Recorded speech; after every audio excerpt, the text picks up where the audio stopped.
Transmisión, por favor, voy a solicitar al tanto para que puedan iniciar la grabación. Bien, a cargo del primer día de capacitación en el curso de Ingeniería de Geosintéticos aplicada a la Ingeniería Civil, va a estar a cargo el doctor en Ingeniería, el ingeniero Héctor Luis del Bono. Él es doctor en Ingeniería con mención de Materiales e Ingeniería Civil por la Universidad Tecnológica Nacional de La Plata, vicedirector y docente de la maestría en Ingeniería Vial, profesor en obras hidráulicas y carreteras, especialista en geosintéticos, LEMAC, Centro de Investigaciones Viales de la Universidad Tecnológica Nacional en Argentina, y consejero asesor en ciencia y tecnología de la misma casa de estudios. Buenas tardes a todos, un gusto que estén en el día de hoy. Vamos a ver un curso que tiene que ver con geosintético. Ya di en la parte del congreso que hubo de carreteras. Ahora vamos a ser más específicos en qué son los geosintéticos, cómo se conforman y algunas aplicaciones en la ingeniería civil. Bien, díganme si logran ver la que sigue. Ahí Sí, vamos. señor. Esta Este curso de estos 4 días, que lo dividimos en una hora para que no sea pesado por los temas que vamos a dar, lo separamos en secciones. Esta primera sección que vamos a dar en el día de hoy, vamos a ver materiales geosintéticos, cuáles son algunos antecedentes de cómo nació el polímero y cómo fueron desarrollándose los materiales, tipos de geosintéticos que hay y las funciones. Vamos a estar hablando entonces de los polímeros, hasta cómo se conforman las fibras, que son la materia, digamos, prima para elaborar estos materiales, y algunas propiedades térmicas y mecánicas que hacen justamente a los polímeros en su comportamiento. Ya el día de lunes nos vamos a meter en lo que es la fabricación y los equipos de producción. Acá vamos a ver un poco toda la parte industrial de los distintos equipos que conforman los distintos geosintéticos y el control de calidad, que si bien sale propia de las fábricas, de los proveedores, también hay que hacerlo cuando uno los recibe. Entonces vamos a ver la normativa, las especificaciones y ensayos que se realizan para el control de calidad de estos materiales. En una tercera sección, que va a ser el día martes, vamos a ver ya la aplicación de los materiales geosintéticos en distintas obras de ingeniería civiles. La vamos a ver en ferrocarriles, en pavimentos, aeropuertos, túneles, bueno, varias obras. Y vamos a finalizar el día jueves. Entiendo que en Perú va a ser feriado el día miércoles, por eso lo vamos a cerrar el día jueves, con experiencia de laboratorio y en campo que nosotros acá en Argentina, en el Laboratorio de Investigación Vial, llevamos adelante. Muy bien, entrando entonces en el día de hoy, vamos a comenzar con la presentación. Nosotros, ¿qué sabemos de los geosintéticos? Creo que en Perú también se utilizan bastante más que en Argentina.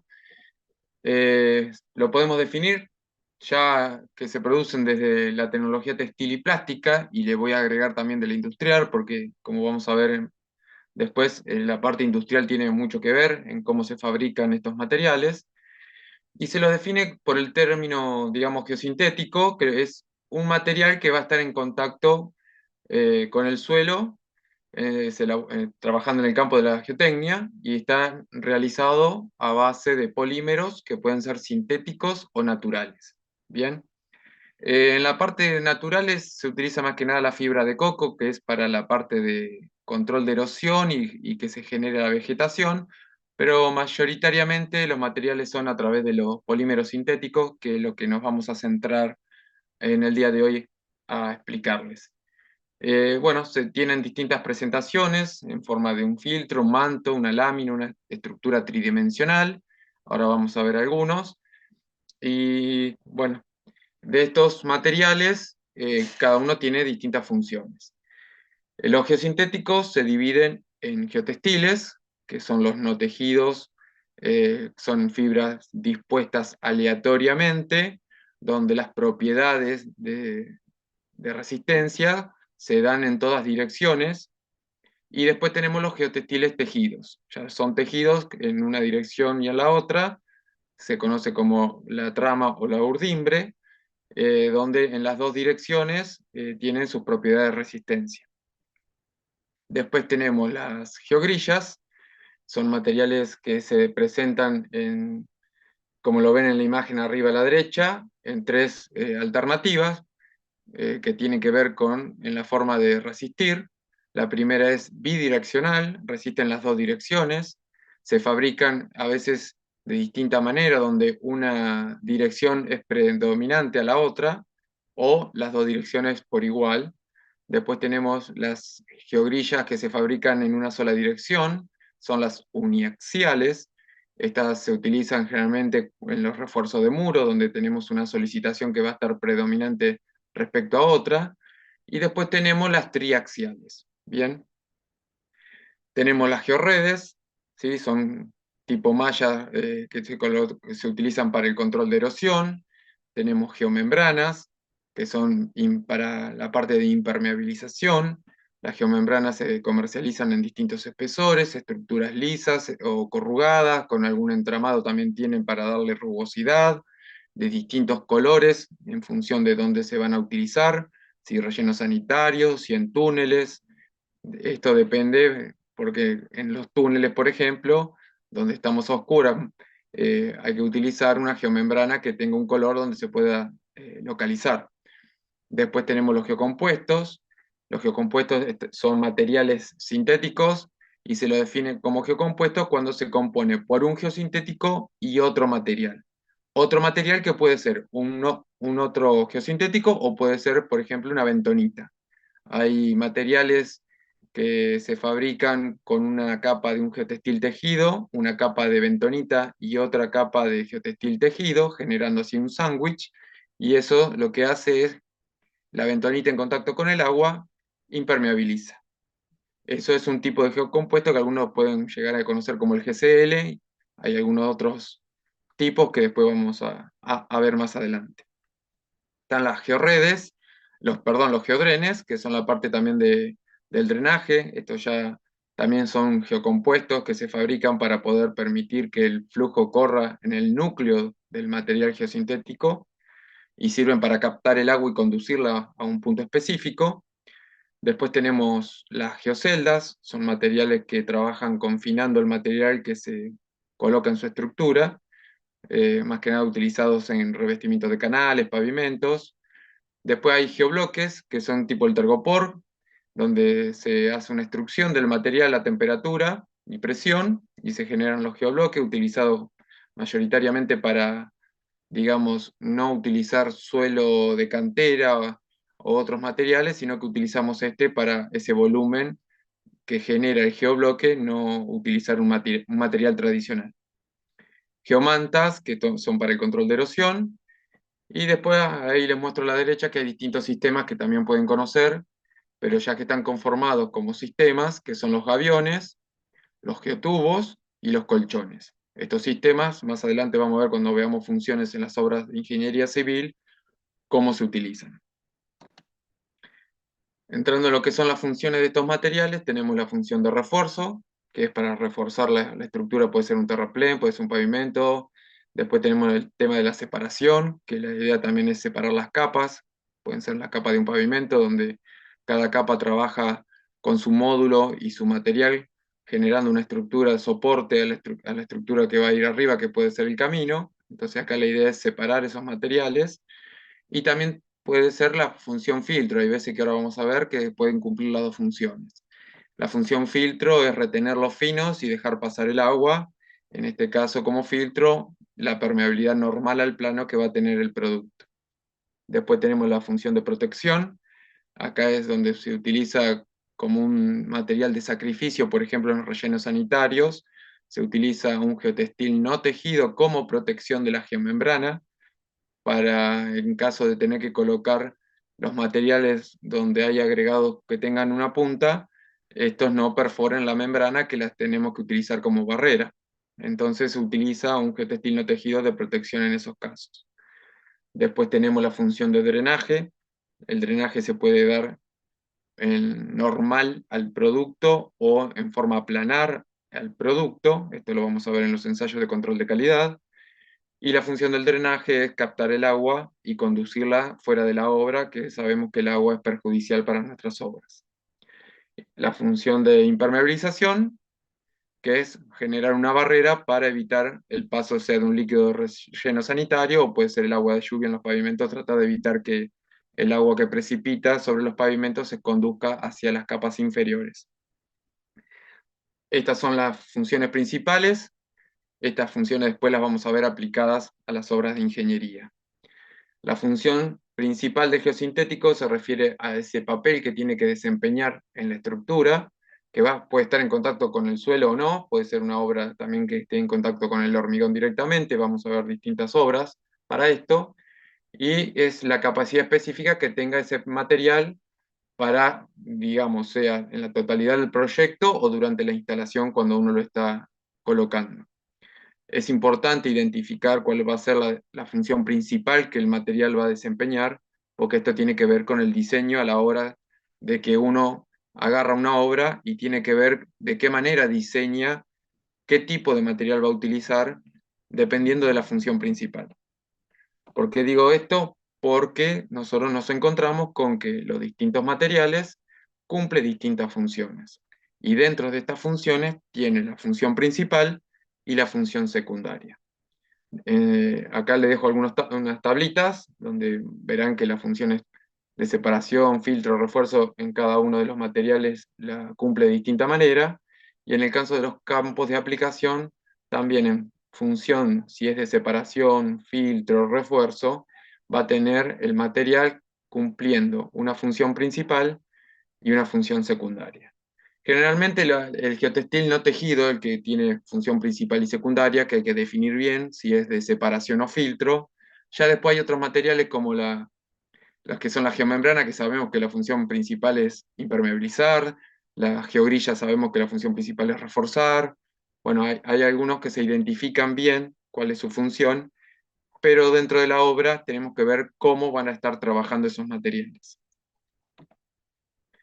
Entrando un poquito a lo que es los antecedentes, para ver cómo es que fueron naciendo, digamos, los distintos polímeros que conforman estos materiales geosintéticos y cómo fue la industria de los geosintéticos naciendo a nivel global, tenemos que ya en 1911 empezamos a conocer lo que era la palabra polímero, ¿sí? Que era creada en Alemania para definir un grupo de sustancias que me voy a centrar más adelante rápidamente para no aburrirlos con la parte química, pero vamos a ir conociendo los polímeros. Después ya avanzan con el proceso de estos materiales para determinar, digamos, definiendo lo que es una macromolécula, que la vamos a ver. Después el desarrollo que tuvo que ver de la petroquímica desde 1926 al 50, donde nacen los polímeros que vamos a utilizar en los geosintéticos, como el poliéster, el polipropileno, polietileno. Estos fueron naciendo de esta manera de la industria petroquímica y después aplicados. Pero en el medio, fíjense que en 1940 es cuando arrancan las aplicaciones en los acueductos, ¿sí? En este caso se utilizaba materiales que tenían que ver más que nada con el PVC. En 1952-53, con el desarrollo textil, aparecen los primeros, digamos, geosintéticos tejidos que se utilizaron en los diques costeros en Holanda, con la problemática que tenía Holanda con todo el tema del agua. En 1958 arranca todo el tema del desarrollo en Estados Unidos con la parte de la erosión costera, donde nacieron nuevos materiales. Estados Unidos muy con su tema de la guerra, fueron desarrollando muchos de estos materiales, ya sea para refuerzo o como contención y control de erosión. El ejército de Estados Unidos hizo muchos avances y desarrollo en este sentido. En 1967 se lanza en Francia el geotextil Virin, muy conocido comercialmente también, lo tenemos en Brasil, acá cerquita, la distribuidora, que fueron, bueno, pasando ahora a nuevas manos, y fueron naciendo nuevas plantas de producción a partir del 70, digamos, en Brasil. Se empezaron a conformar los grupos de trabajo de investigación y desarrollo de materiales. En este caso se creó en el 73 el grupo de ingeniería hidráulica y suelos, En el 77 se comenzaron con digamos, las conferencias a presentar cuáles eran las aplicaciones de estos materiales, cuáles eran sus desarrollos, empezaron a darlos a conocer, digamos, al mercado. A fines de los 70 se empezaron acá en Argentina las primeras aplicaciones. Fíjese que pasó mucho tiempo a que estos materiales llegaron acá a la Argentina.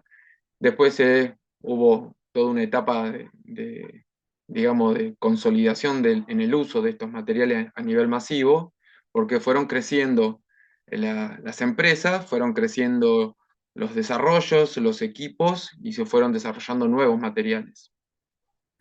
Así nacieron los congresos, que se fueron dando en Las Vegas en 1982. En 1983 se crea el IGS, el International Geosynthetic Society, que formo parte, y algunos de ustedes imagino que por ahí está asociado también a nivel internacional a lo que es el tema de los geosintéticos, sino a nivel local también Perú tiene su IGS Perú.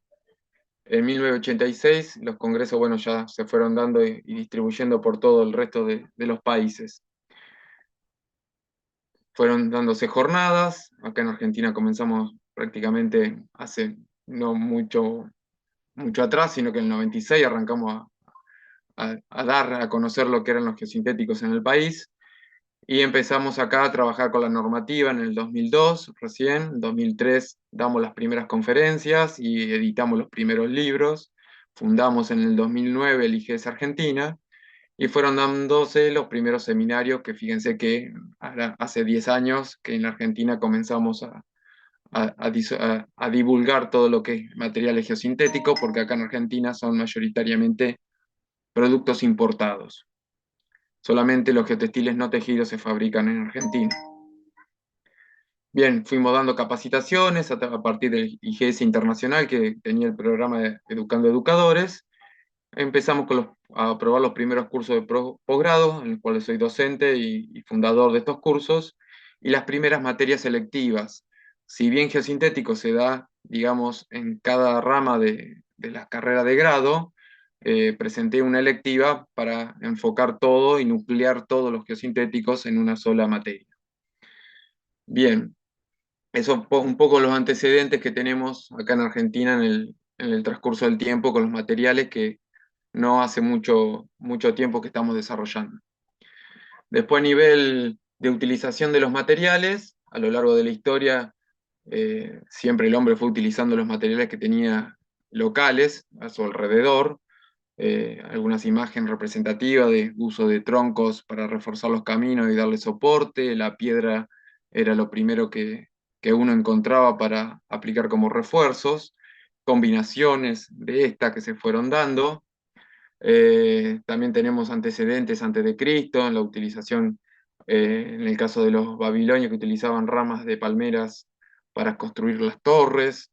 En la Gran Muralla China también se utilizó un compuesto de arena con arcilla reforzada con ramas. Todo esto para darle refuerzo a la estructura interna que tiene la muralla china. Tenemos el templo de Sigurat, en la antigua Mesopotamia, 1400 a.C., donde el núcleo era de adobe reforzado con juncos y cuerdas vegetales que se impregnaban con el alquitrán para impermeabilizar las superficies. Fíjense que se arrancaban a utilizar materiales ya compuestos, donde aplicaban distintas funciones también que acá buscaban impermeabilizar. Después utilizaban otras tinturas como también para identificar colores. Después tiene el conocido centro religioso que tiene en Pachacamac, el complejo arquitectónico inca que es del 700 después de Cristo. Construían las calles con una mezcla de lana de llama y suelo. Eran materiales que se encontraban y entonces se utilizaban para reforzar. Eh, el uso del algodón se dio en los refuerzos de pavimentos asfálticos por el Departamento de Carreteras de Carolina del Sur en 1926 en Estados Unidos, y esto tenía que ver con todo el desarrollo también que utilizaba el ejército para poder avanzar en caminos donde eran prácticamente sanegables.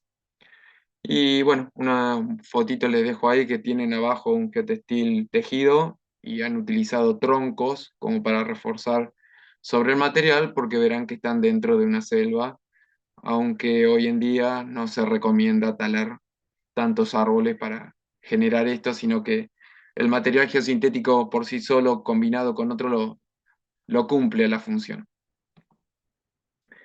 Bien, entrándonos entonces un poco en la parte química para darle una introducción a toda la parte de los polímeros que van a conformar nuestros materiales sintéticos.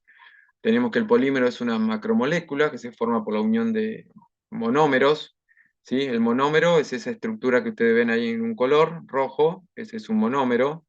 Eso con un proceso de polimerización. El proceso de polimerización consiste en agitar o dar calor al compuesto que va a ir generándose entonces así la cadena, la macromolécula. En función de ese grado de polimerización se puede encontrar un monómero, un dímero, trímero en función de la cadena como va creciendo. Y si esa cadena en longitud crece demasiado, se va a ir definiendo también en función de ese crecimiento. Lo que uno espera es que en los materiales se tenga una alta reacción en las macromoléculas para formar las cadenas lo más larga posible para darle mayor peso molecular, que como veremos más adelante es lo que le da la resistencia final al polímero que se utiliza en el geosintético. Tenemos entonces, si tenemos un monómero que es igual y que compone la cadena, se va a definir como un homopolímero. Y si tenemos que está conformado por dos o más de los monómeros diferentes, se lo definen como copolímeros.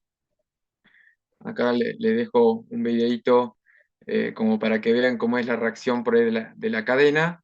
Este es por cómo se va formando la cadena uniéndose de las macromoléculas, de los monómeros.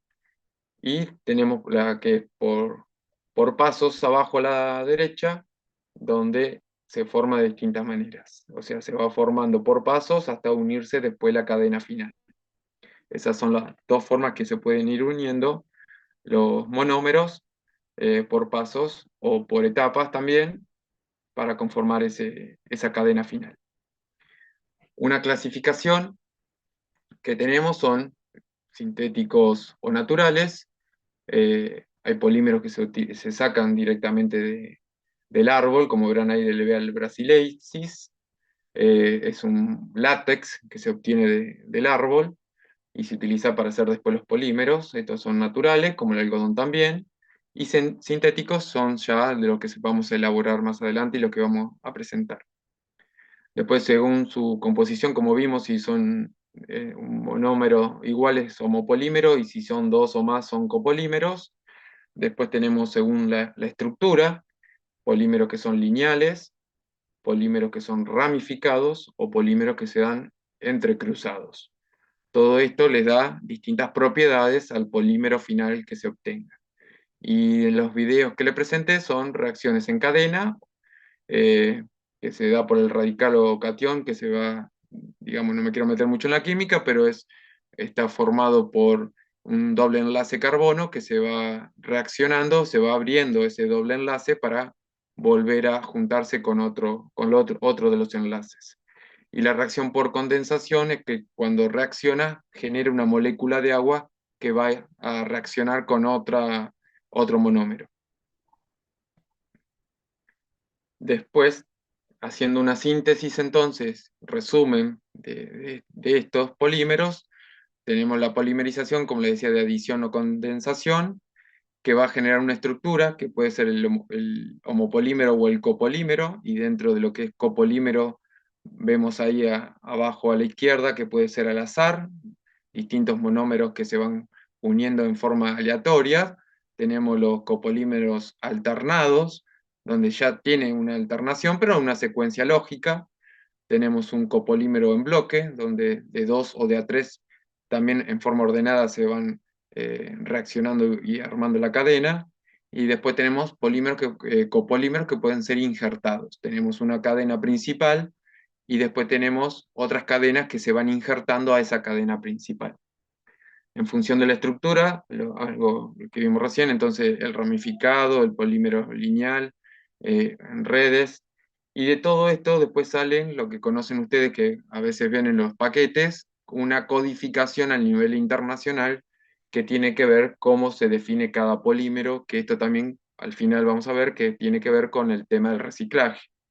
Entonces a nivel internacional tenemos la codificación que el uno es el PET, el poliéster, y después tenemos que, por ejemplo, el 4 que es el poliéster de baja densidad, o el 2 que es un poliéster de alta densidad, el 5 es el polipropileno, el 3 el PVC, y el 6 el poliestileno. Bueno, así hay toda una codificación para los distintos polímeros que conforman los distintos materiales, no solo los geosintéticos, sino todos los polímeros que van a haber en el mercado. Dentro de los tipos de polímeros tenemos los isotácticos, donde los grupos que se conocen como los sustituyentes se colocan desde un mismo lado de la cadena, ¿sí? Sería lo verde que quiero presentar ahí. Están alineados, digamos, la cadena principal, que sería la que está en color gris, alineados en en un solo lugar. Sindioctáctico sería cuando está alternadamente de un lado al otro, alineada la cadena. Y después tenemos el actáctico, que sería que está en forma aleatoria. Puede ser de un lado o del otro, y no tiene una correspondencia lineal. Una, digamos, propiedad importante de los polímeros es el grado de polimerización, que es cómo se va a ir formando la cadena de esas reacciones de los monómeros para formar el polímero. Digamos que el peso es un criterio que tenemos que determinar ese tamaño de la cadena para poder ver cómo se corresponde con su tamaño. A mayor, digamos, grado de polimerización que nosotros tengamos de la cadena que se forme, vamos a tener un peso molecular. Cuanto mayor sea ese peso molecular, mayores van a ser las propiedades del polímero que tengamos, y vamos a obtener que a mayor grado de polimerización vamos a tener mayor temperatura de fusión y mejores propiedades mecánicas de ese polímero. Estas son curvas típicos que tengamos en la fracción en peso en función del peso molecular para distintos tipos de reacciones de la cadena. Si tenemos cadenas que son, digamos, cadenas anchas, son polímeros sintéticos, uno los puede ya definir de esa manera. Si son de una reacción que forman, en este caso, una curva angosta, el grado de homogeneidad que tiene es alto y son prácticamente los polímeros naturales que se comportan de esta manera. Y después podemos encontrar curvas bimodales, que se entrecruzan estos caminos, digamos, de lo que vemos como los polímeros naturales, o sintéticos.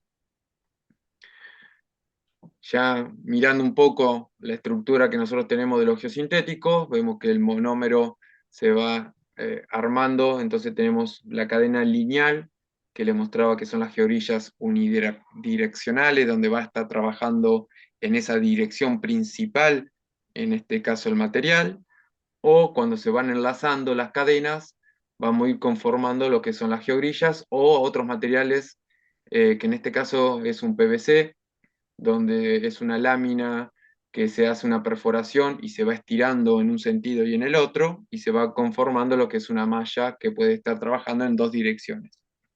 Eso tiene que ver después con todas las etapas de producción. Tenemos entonces distintas formas de caracterizar a los polímeros. Es un mundo totalmente aparte, los polímeros se puede dar cursos por cada uno de ellos.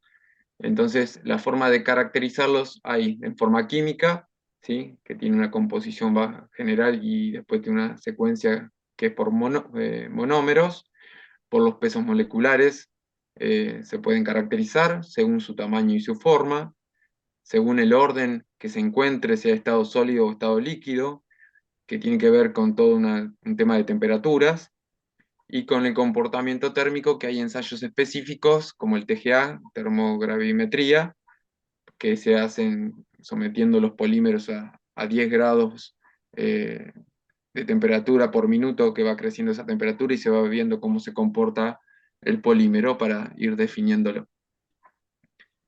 Tenemos distintos métodos, no voy a explicar cada uno de ellos, pero me voy a quedar, vamos a centrarnos en uno, así les muestro algunos ejemplos. Pero según el fenómeno, análisis de grupos terminales, métodos termodinámicos que son en solución, propiedades de transporte, y bueno, para todos estos fenómenos tenemos distintos métodos. Son químicos, físicos, a través de vapor, destilación o a través de presión, y de todo ello vamos a tener un peso molecular que va a tener, digamos, límites para poder definir cada uno de estos polímeros.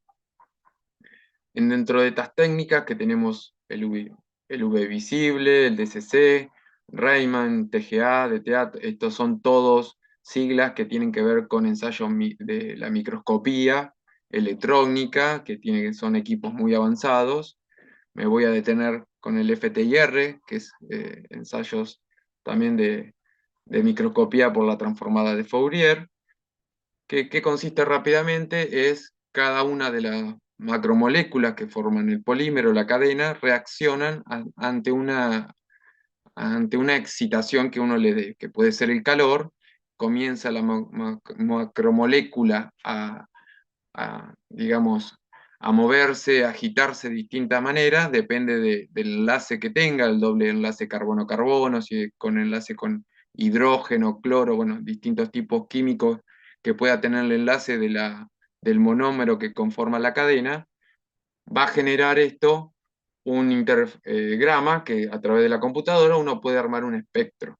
¿Sí? Este espectro, se lo estoy explicando así en forma muy rápida y abreviada, es una huella digital que ahora le voy a mostrar del polímero.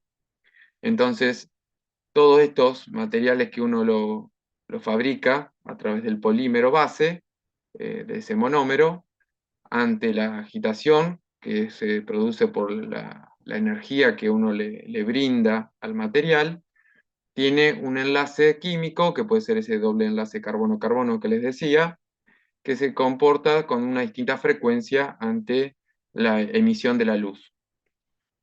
Este comportamiento que tiene de agitación, lo que hace entonces es generar, absorbe esa energía, esos grupos funcionales, y se corresponden con un pico. Bien, este es un diagrama típico que marca un espectro IR de un polímero, que es la huella digital que le decía de ese polímero. Entonces se puede caracterizar en función de esos enlaces. Ahí tenemos a los 1750 un doble enlace de carbono-oxígeno, es un pico característico que se conoce porque tenemos todos ya caracterizados los polímeros y se encuentran en los distintos manuales. Acá presento uno, después si quieren se los paso, les puedo pasar después. Estuve actualizando algunas presentaciones, como esta por ejemplo, así que después se las voy a pasar actualizadas. Entonces, todos estos espectros que tenemos acá, los tenemos ya de referencia, ya están caracterizados todos los polímeros. Vamos al manual, nosotros podemos hacer un ensayo y decir, bueno, chequeamos si el producto que nosotros tenemos, que estamos comprando, que nos están vendiendo con ciertas características, se comporta con este espectro que corresponde, por ejemplo, a un poliéster. Acá les presento un ejemplo de algunos polímeros que utilicé en base de mi tesis doctoral. Lo que ven en la imagen a la derecha arriba es un producto, es un geocompuesto que está compuesto por una membrana viscoelástica abajo y arriba es un geotextil tejido en polipropileno que ven ahí, en blanco, y abajo es un geocompuesto de unas fibras en poliéster. El dispositivo es un FTIR, medio viejito, pero como verán en la imagen lo que hace es apoyar una aguja directamente sobre el material, y esto lo que hace es arrojar el espectro. Esto es un espectro de un poliéster, como una geomalla, que la pueden encontrar en el mercado, y tenemos en verde la fibra ancha y en rojo la fibra angosta, que se corresponde lo mismo, la fibra es en poliéster.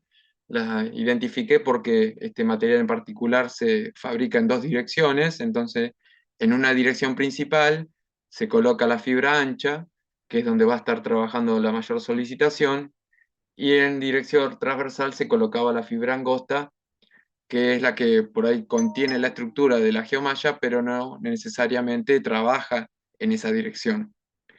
Hay distintos tipos de productos en el mercado, entonces por los costos uno puede llegar a utilizar una fibra que no sea poliéster, que sea de otro tipo, entonces abaratar los costos, pero bueno, en la cadena de producción vamos a ver que las etapas que se elabora un producto tienen que ver con el costo final del producto. Y la curva azul es la curva de una fibra virgen, ¿sí? Una fibra de poliéster, el PET virgen, que lo tomé como referencia para chequear que el producto que estábamos analizando se correspondía con el poliéster que conocemos como materia prima.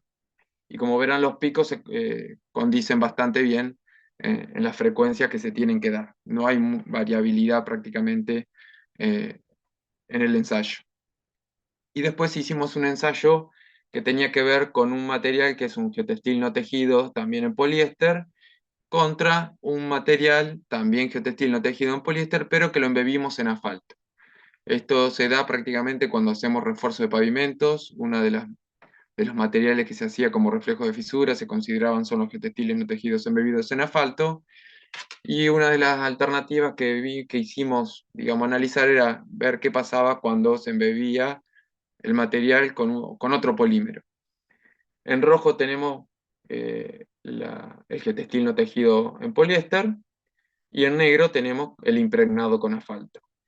Fíjense que los picos prácticamente se condicen, los que tienen los picos a los 2850, si ven la gráfica abajo, esas son vibraciones. Y en algunos sectores tenemos que la curva roja se cruza con la curva negra. Eso da una idea de que hay una reacción ahí entre la parte polimérica del geotextil no tejido con la emulsión asfáltica que se embebía o el cemento asfáltico que se impregnaba el material geosintético. Bueno, esto más que nada les quiero mostrar que sirve también, es una técnica para no solamente caracterizar el polímero, sino también ver algunas reacciones que puede haber cuando a la materia prima la ponemos en combinación con otro material. ¿Qué tipo de polímeros se utilizan en los geosintéticos? Bueno, tenemos el polipropileno, poliéster, cloruro de povilino, de PVC para las geomembranas, poliamidas, esto es muy poco, pero hay otros casos que son las aramidas, como el polivinil alcohol, el PVA que se conoce, que son ya polímeros más resistentes a bajas deformaciones, y el poliestileno o el poliestireno, que son también en la producción de los textiles. Acá les muestro por ahí el eteno, ahí tenemos lo que sería el monómero, el eteno, con un doble enlace carbono-carbono, con 4 de hidrógeno, que cuando uno lo pone a polimerizar, agitar entonces, para poder conformar la cadena, se nos produce el polietileno. Eso tiene que ver con ese N que tenemos ahí abajo, que tiene que ver con el grado de polimerización que se va dando para la cadena. Que decíamos que cuanto más alto sea ese N, el número de reacción, cuanto más larga sea la cadena, mayores propiedades va a tener nuestro polímero.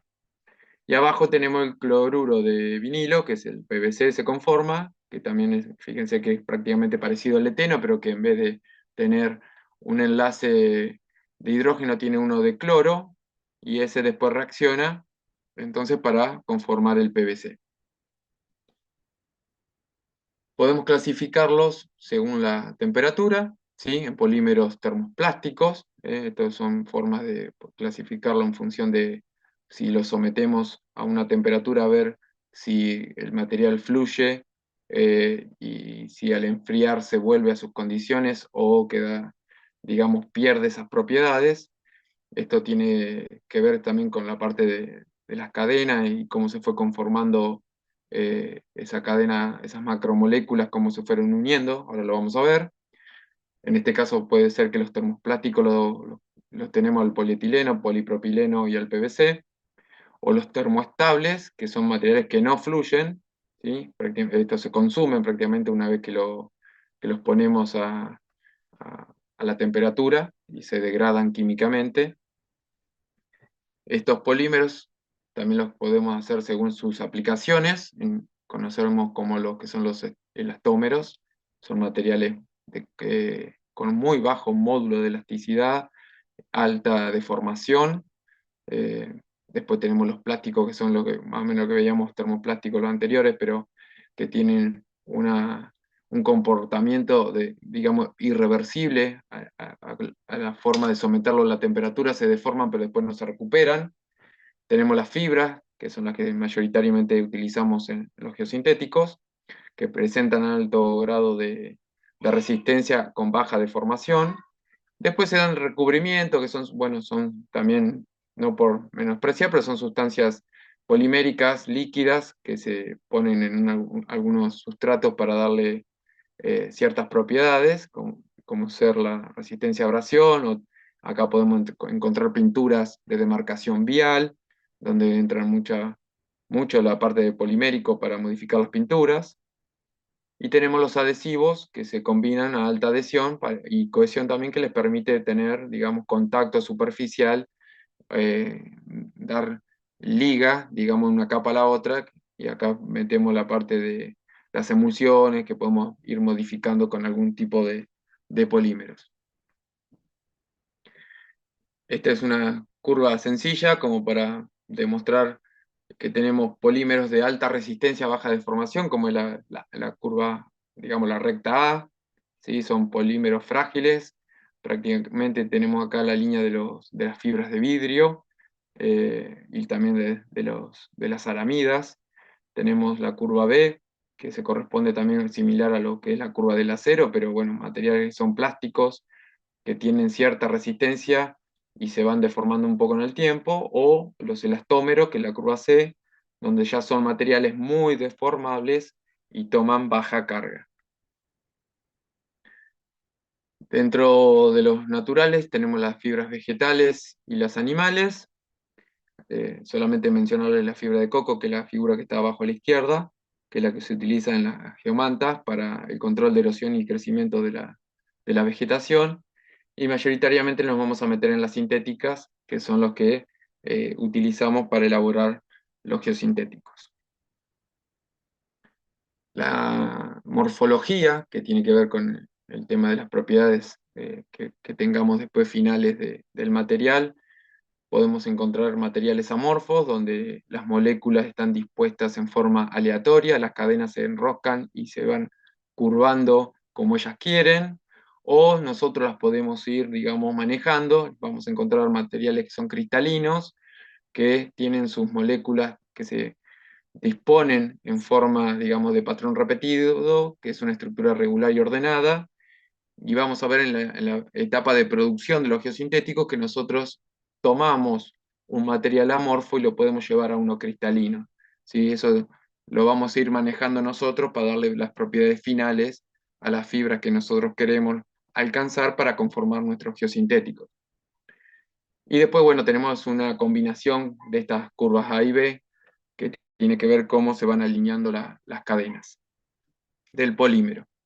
Dentro de la morfología de las fibras, podemos encontrar distintas tipologías con distintas formas, fibras que son huecas, fibras que son redondeadas, fibras que presentan alguna fisura, que es lo que no buscamos, que es lo no deseable, digamos, porque son quebradizas, son frágiles. Y abajo les presento dos imágenes SEM que tienen que ver con los filamentos que conforman una fibra. Eso es una fibra de, digamos, la que tienen a la derecha abajo de todo, es un geotextil tejido, ¿sí? Que se entrecruzan en una dirección y en la otra, y la otra es un conjunto de filamentos que conforman una fibra de uno de los materiales. Bien, llegando a las propiedades de estos materiales, uno empieza a caracterizarlos.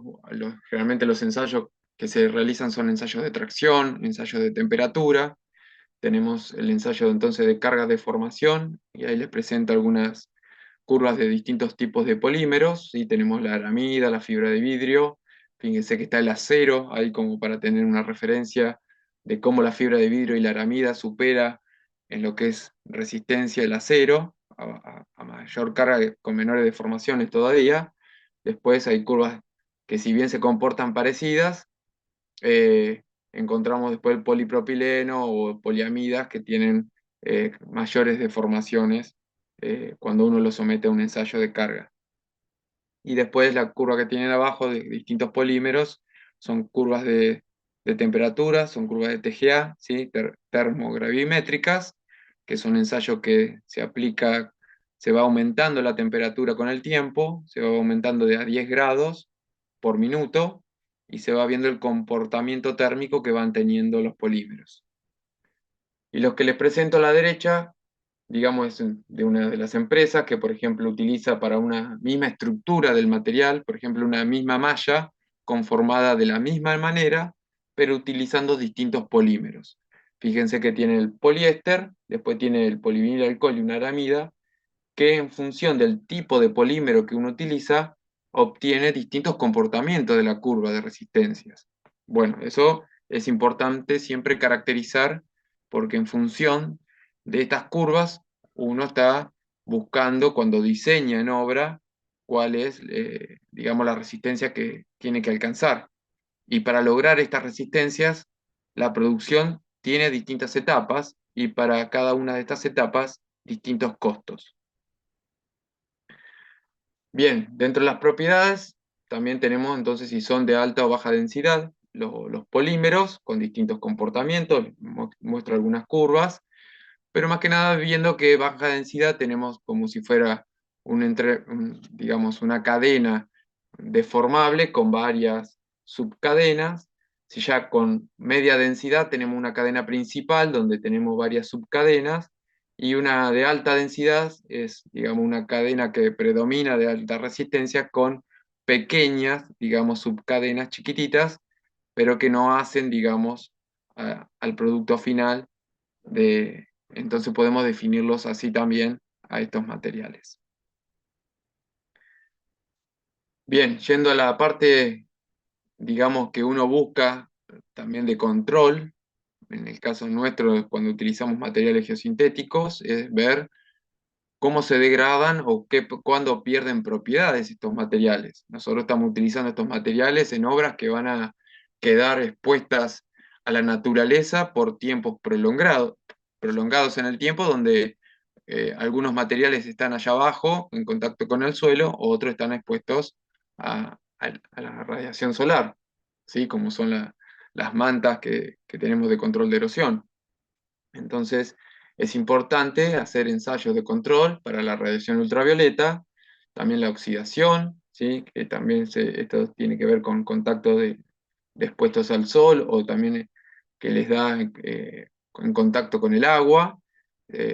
Algunos polímeros se combinan, digamos, la parte polimérica con las moléculas del agua, entonces se produce cierta oxidación o la hidrólisis, como está ahí abajo, donde es un fenómeno que generalmente lo tiene el poliéster, a la hidrólisis, y bueno, hay que ir haciendo degradación biológica, haciendo distintos ensayos, que cómo se realiza esto, se hace un ensayo de tracción del material como se provee, se lo somete después al material a distintos líquidos, se deja el material expuesto por un tiempo en distintos líquidos, en distintos químicos, ese material se recupera y se le vuelve a hacer el ensayo de tracción. Entonces se compara la resistencia a tracción que se obtuvo del material original con la resistencia a tracción del material que se obtuvo después de haberlo sometido a distintos agentes químicos que fueron degradando nuestro polímero. Bien, para ir cerrando, ya me falta poco, entonces todos estos polímeros que fuimos viendo se clasifican de una manera también que tiene que ver con la parte del reciclaje. Nosotros estamos armando distintos materiales y tenemos que ver si nosotros el día de mañana esto lo podemos reciclar.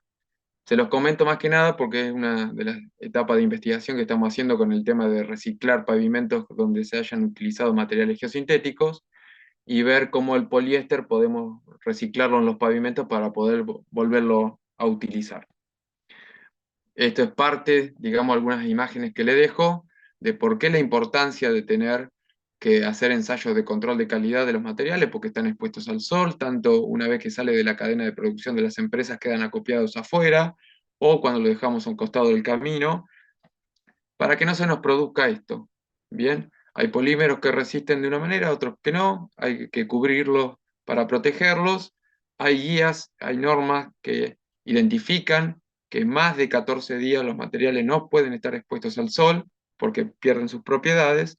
Así que todo esto que vimos de la parte polimérica es importante para saber cómo están compuestos nuestros materiales y saber de qué manera protegerlos. Próximo curso que vamos a ver entonces, disculpen que los aburrí un poco con la parte polimérica, pero es importante para ver cómo es que se producen también, porque todo esto tiene un sistema de producción y control de calidad, que es lo que vamos a ver en la próxima sección, que dividimos todo en una hora como para que no se haga tan pesado. Bueno, les agradezco a todos la paciencia por esta primera clase que tiene que ver muy específicamente con lo químico y el desarrollo de los polímeros. Gracias, ingeniero Luis, a ver, por la participación en este primer curso, en este primer día de capacitación. Mientras nuestros participantes de ambas plataformas, me refiero a nuestros amigos del Zoom y nuestros amigos de las redes sociales, puedan estar preformulando sus consultas, ¿qué apreciaciones nos daría ingeniero con respecto a esta primera sesión?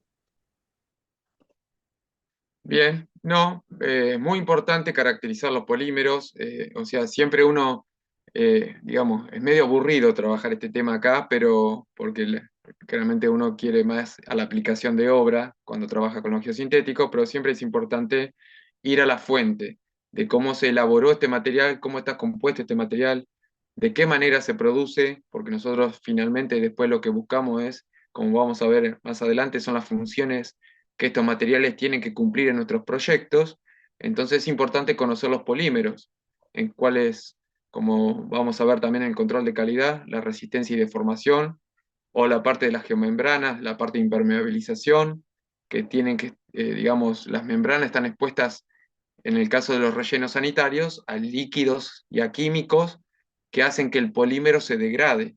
Y justamente los rellenos sanitarios tenemos que tratar de evitar que se contaminen los suelos.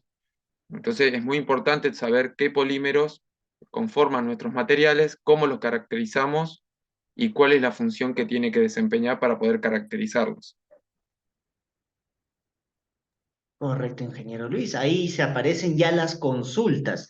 Bien, de la ingeniera Patricia Silva. También puede recordarles, estimados amigos, que ustedes pueden formar consultas tanto de las redes sociales en la parte comentario como en los amigos del Zoom en la parte comentario.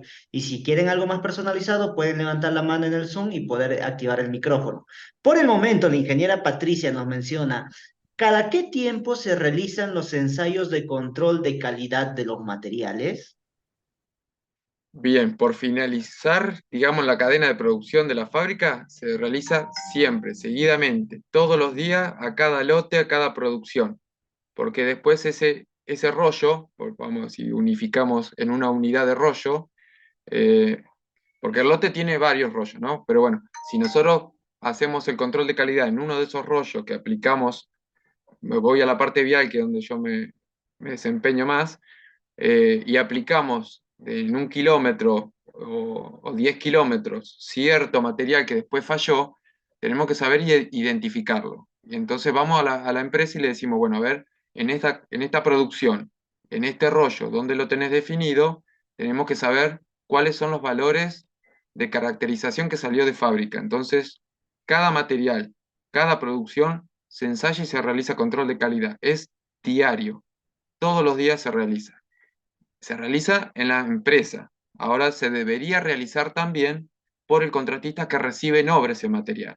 A veces esto se dificulta por los tiempos de obra, pero es importante por ahí cuando uno compra y lo deja al costado de un camino, tener que de a poquito tomar una muestra y caracterizarla en algún laboratorio. Para chequear más que nada que el material que uno está adquiriendo y uno está comprando, para lo cual uno diseñó en función de la estructura que tiene que resistir, eh, se corresponda, porque estos materiales se fabrican en poliéster, en polipropileno, en PVC, en distintos materiales. Y es difícil a simple vista poder identificarlos.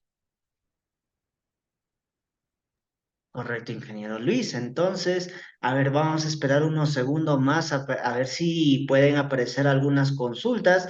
De lo contrario, para pasar al tema del sorteo de la beca. Mientras tanto, le voy dando gracias a nuestro especialista por este primer día de capacitación ya en el curso de Ingeniería de Geosintéticos aplicada a la Ingeniería Civil. Correcto, ahí tenemos más consultas. de parte del ingeniero Jimmy Alexander Durán, nos menciona. Si exponemos los materiales ya luego de las compañías producirlos, ¿por qué no se prepara un área tipo naves para el almacenamiento donde el sol no le maltrate y por qué no se fabrica una capa de membrana que sea envuelta para proteger del sol? Sí, totalmente y de acuerdo. Ese es el proceso que se debería realizar, que algunas empresas lo tienen y otras no. Obviamente presento el caso más desfavorable yo, o sea, el que hay que tener cuidado. Eh, lo lógico es, una vez que se termina la producción del material, que tenga que estar acopiado en una nave industrial y si está, en el caso de que la producción sea muy grande y la empresa siga fabricando y no los pueda almacenar bajo techo, ponerlo, digamos, afuera, pero recubierto con un material que sea muy resistente al UV, ¿sí? Porque por más que esté afuera cubierto, está sometido a temperatura, no directa del rayo UV, pero sí se acopia y eso va absorbiendo temperatura. El polímero se sigue degradando con el tiempo, por más que el rayo del sol no le pegue directamente. Entonces siempre hay que tener precaución a la hora de comprar, fijarse cómo están acopiados. Si en lo posible uno puede ir a la empresa y decirle quiero este lote, porque cada rollo sale con una identificación. Ustedes van a la empresa y le dicen, recorren la empresa, ven que tiene una nave industrial, bueno, se fijan cuál es el lote que está acopiado en la nave industrial y se fijan el lote después cuando le llega a ustedes la obra, que sea el mismo lote. Por eso siempre la importancia es la identificación de los rollos, ¿sí? No tenemos toda esa posibilidad. Uno lo compra por online o lo que sea y que me llegue el rollo a la obra, el capatán no sabe, es muy difícil hacer el seguimiento. Pero bueno, es importante, ¿sí? Y como dice muy bien, es importante tenerlos bajo techo. Correcto, ingeniero. Vamos con la consulta de la ingeniera Patricia Silva del Facebook, luego con el ingeniero Martín Cermeño del Zoom. La ingeniera Patricia nos menciona, hay ensayos que son especiales y son, a ver, se corrió el comentario. Nos menciona, hay ensayos que son especiales y son caros y y se realizan en el extranjero en el caso de algunos materiales. En la siguiente clase será interesante escuchar sobre los controles de calidad. Bueno, es un tema de acotación, ¿no, ingeniero? Bien, Em, sí, es muy importante. Hago una acotación también, sí, es muy importante. No hay muchos laboratorios que hagan los ensayos, ¿no? Yo particularmente hago los ensayos, no todos, pero hago toda la parte de caracterización, todo lo que voy a presentar de control de calidad son ensayos que realizo yo en laboratorio, así que voy a presentar algunos, digamos, no de otro lado, sino lo que hacemos nosotros. Pero sí, son ensayos que a veces encarecen bastante el tener que hacerlos y justificarlos, digamos, para la obra. Pero bueno, son gastos que hay que considerar. Correcto. Ahí la pregunta del ingeniero Martín del Zoom nos menciona, en el caso de no tener acceso al laboratorio de materiales que aseguren la calidad de los geosintéticos, ¿es suficiente con el certificado de calidad o puede ser necesario auditar los ensayos en la fábrica? Sería bueno ir a ver los ensayos en fábrica para saber que lo que uno ve en las especificaciones que les da como control de calidad a la empresa son productos de los controles que ellos mismos hacen, porque nosotros, por ejemplo, yo también certifico resultados de empresas porque ellos no tienen los laboratorios propios, entonces la empresa sí, en principio, audita el laboratorio. Ahora, si uno compra digamos, a la empresa, ahí a veces se complica el poder acceder a los laboratorios que son externos a la empresa, pero deberían poder dejar auditarlos porque es propio de que compra también, saber qué ensayos se realizan, los valores que se obtienen y qué ensayos específicos se hacen. Correcto, ingeniero. Ahí nos brindan más consultas. Eddie nos menciona, nos proporcionarán catálogos. Aquí hay una consulta, creo, relacionada con el tema. Eddie nos menciona, ¿nos proporcionarán catálogos de geosintéticos? Le puedo pasar, sí, de varios, se bajan de internet fácilmente de las distintas empresas, están todas publicadas, cada uno tiene sus especificaciones, uno entra a cualquiera de las empresas, va a los productos y ahí mismo pueden descargar las especificaciones de los productos. Eh, no tengo problema en compartirlos, es más peso para ustedes, pero no tengo problema. Tengo varios folletos de esos, pero le digo que va a ser más fácil para ustedes elegir la empresa para yo no definirles una, sino que ustedes vean que hay varias empresas en el mercado a nivel internacional y poder también chequear eh, esos valores. Esos valores los vamos a ver más adelante cuando hagamos el control de calidad, porque hay, bueno, no me quiero adelantar, pero hay especificaciones que lo indican de una manera y hay especificaciones que lo indican de otra manera. Eso después se lo voy a comentar en la próxima sección. Genial, ingeniero. Ahí Carlos Alberto nos menciona. De las pruebas de calidad, ¿cuándo ya están instalada la geomembrana? ¿Cuáles son las básicas e imprescindibles? Me supongo que eso se va a tocar en la siguiente sesión, ingeniero. Sí, no mucho con el tema de las membranas, pero el control de calidad de las membranas, porque ya están puestas, se sueldan, digamos, se hace un termosoldado con un equipito. Entonces lo que se hace como control de calidad una vez instaladas es que no haya fugas. Son, digamos, ensayos que se realizan en obra específicamente, que tienen que ver con algunos equipos por ondas eléctricas, como para detectar si tiene fugas. Pero después, una vez que esté instalado, ya no. A las membranas se le hacen ensayos de laboratorio con el tema de la soldadura, se manda una muestra al laboratorio con la soldadura que se realiza en obra, como para chequear que no rompa por la soldadura, pero bueno, es una muestra que se tomó antes de colocar la membrana en la obra. Ingeniero. Ana Ramos nos menciona, ingeniero, ¿y al fabricante se le puede exigir la hoja técnica por la cual está elaborado y bajo qué norma? Totalmente. O sea, uno adquiere un producto y tiene que ir con su especificación. La norma depende del país en la que esté. Nosotros, por ejemplo, en Argentina nos basamos mucho en la norma ASTO y la norma STM. También manejamos las ISO, la UNE. Pero bueno, las especificaciones depende de la empresa en el país en que esté ubicado, la normativa que va a utilizar. Correcto. Y me parece que la última consulta, si no hay más consultas, de la ingeniera Patricia nos menciona, la penúltima, una consulta. ¿Realizan los ensayos aquí en su planta en Perú y se pueden verificar en la planta de los resultados que dan los certificados de calidad? Bien, yo aclaro que estoy en Argentina, ¿sí? No sé a qué se refiere ahí en Perú, pero sí, uno lo que hace son interlaboratorios también para chequear que los resultados, y esto lo hacemos también, nos ha pasado a nosotros, por ejemplo, doy un ejemplo acá en Argentina, que se ha adquirido una máquina nueva que fabrica geotextiles, no tejidos, entonces esa máquina que se compró había que, digamos, calibrarla de cierta manera.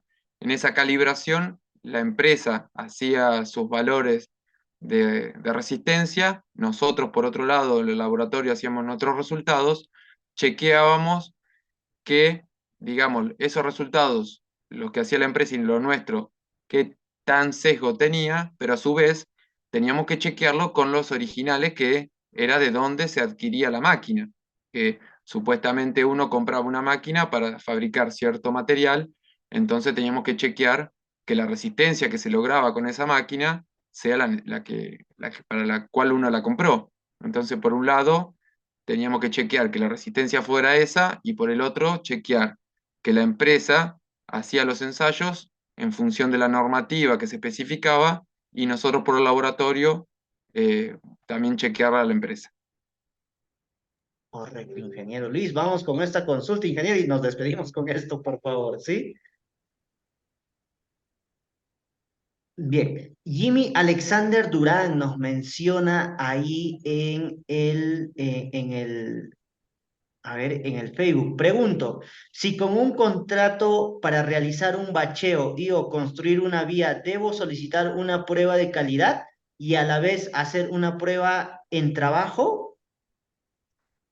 Bien. Generalmente cuando trabajamos en obras viales ya conocemos los materiales que se utilizan, pero bueno, el que diseña en su momento tiene que utilizar. Generalmente las mallas, las geogrillas vienen con buena resistencia.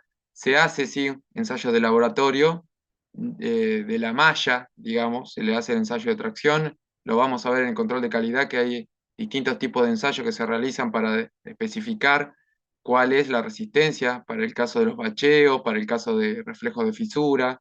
Y control de calidad en obra, nosotros hemos sacado testigos y lo que falla prácticamente no tiene que ver con la resistencia a tracción del material, sino con los resultados de adherencia entre capas que a veces se exigen y que cuando uno interpone un material geosintético en los pavimentos no se logra. Eso también lo voy a tocar así por arriba cuando veamos pavimentos. Correcto, ingeniero Luis, no hay más consultas en esto. Bueno, hemos recibido más consultas de nuestros amigos de las redes sociales. ¿Y qué pasó con nuestros amigos del Zoom? De seguro se están guardando para la segunda, tercera y cuarta conferencia. Ingeniero Luis, agradecerle en este caso por su participación el día de hoy en este primer día de capacitación del curso de Ingeniería de Geosintéticos aplicada a la Ingeniería Civil. Bueno, ya nos estaríamos reencontrando el lunes, ¿verdad, ingeniero? A partir de las 6:30 hora de Perú, ¿verdad? Perfecto, así será. Espero verlos nuevamente a todos. Genial, ingeniero Luis. Que tenga una excelente noche y un buen fin de semana. Muchísimas gracias por el curso. Igualmente para todos, buenas noches. Bien, amigos, entonces...